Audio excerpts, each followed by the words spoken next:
سخن تبریکاتی دیگر به یکی از شخصیت‌هایی که در واقع از زمانی گذشته تا حال قربانی‌های زیاده در راه استقلال، آزادی و سربلندی وطن دادند. قربانی‌های زیادی دادند، از پدر و مادر شروع کرده تا برادران.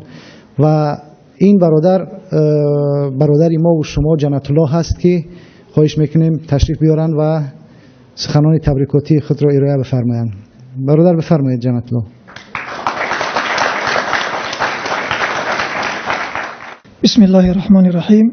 الحمد لله والصلاة والسلام على رسول الله و علی آله و اصحابه اجمعین. اما بعد، برادران عزیز و گرامی، قبل از اونه که دیگه که یک صحبتی بکنیم، همه شما رو به روز استقلال تبریک مبارکات میگیم و همچنین پیمانی که امروز امضا رسید، از خداوند متعال دعا داریم که امید و آرزویی که مردم ما، ملت ما به رهبران این گروه حرکت‌هایی که امروز این پیام رو امضا کردن خیلی زیاد است و آرزو داریم که امید و آرزوی اونها را عملی خواهند کرد.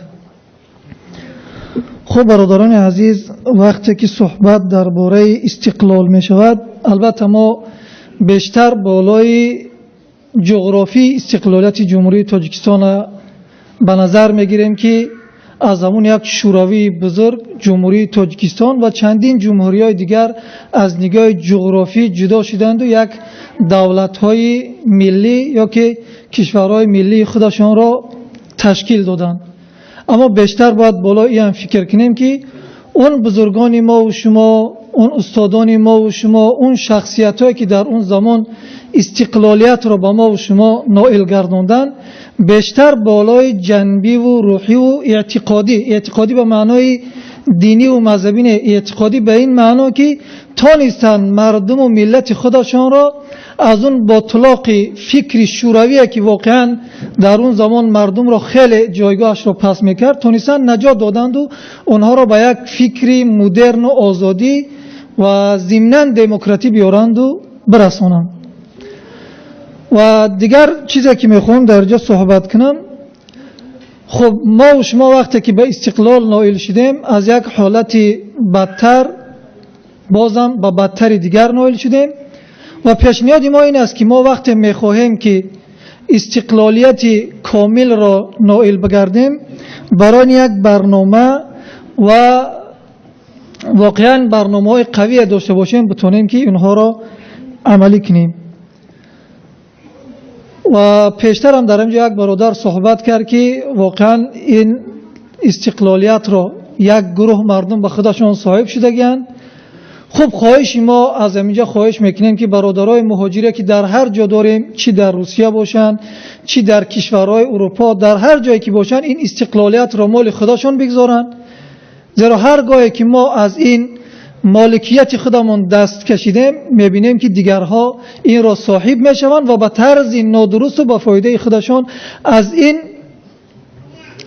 مال ملت سوء استفاده میبرند. خب برادران عزیز، دیگر نمیخوام در اینجا صحبت‌های زیاد کنم. البته بیشترین کسایی که درباره نائل شدن استقلالیت و جمهوری تاجیکستان زحمت میکشیدن، چی به شهادت رسیدن یا چی اینها را زندان میکنن و چی امروز میبینیم که اونها چی از کشور بیرونن. فقط یک چیز را در اینجا خاطر رسان میکنم.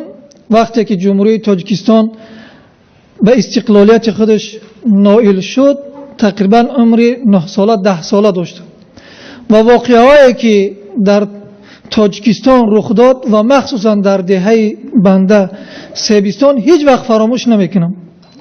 اون کسایی که برای استقلالیت مردم تاجیکستان، برای استقلالیت جمهوری تاجیکستان که از دهه ما شرکت میکردن، تقریبا همه اونها را به قتل رسوندن. فقط 37 نفر را که من به نام یاد دارم، اونها را در مدت 1 ماه 2 ماه قتل عام کردند. من کودک بودم، خوب به یاد دارم که 22 نفر غیر از اقربای من از دهه به نام رزیان در یک ماشین بزرگ بردن و در 3 کیلومتری سیبستان که بجای شهیدان مشهورند، همه اونها را قتل عام کردند و مرده جنازه اونها ماها در همونجا باقی مانده بود. همه اونها از کسایی بودند که برای استقلالیت وطن، برای استقلالیت ملت صدا بلند میکردند و خواهان استقلالیت بودند. و اون باقی مانده که برای استقلالیت مبارزه کرده بودند یا به زندان اونها را وارد کردند و امروز هم ببینیم که از تعقیب این کسایی که از استقلالیت سوء استفاده میکنند آزاد نیستند و اونها را یا زندانی میکنند یا از کشور به درغه میکنند و یا کوشش دارند که علیه اونها دلهای جنایتی باز کنند. این یک قصاصگیری برای اون کسایی هستند که برای استقلالیت کشور ما و شما تلاش میکردند. از خداوند دعا داریم که استقلالیت را و استقلالیت جمهوری ترکستان را به صاحبان اصلیش بر بگرداند و خداوند ما و شما را سربلند و موفقانه به وطنمان بر بگرداند. سلام علیکم و رحمت الله و برکاته.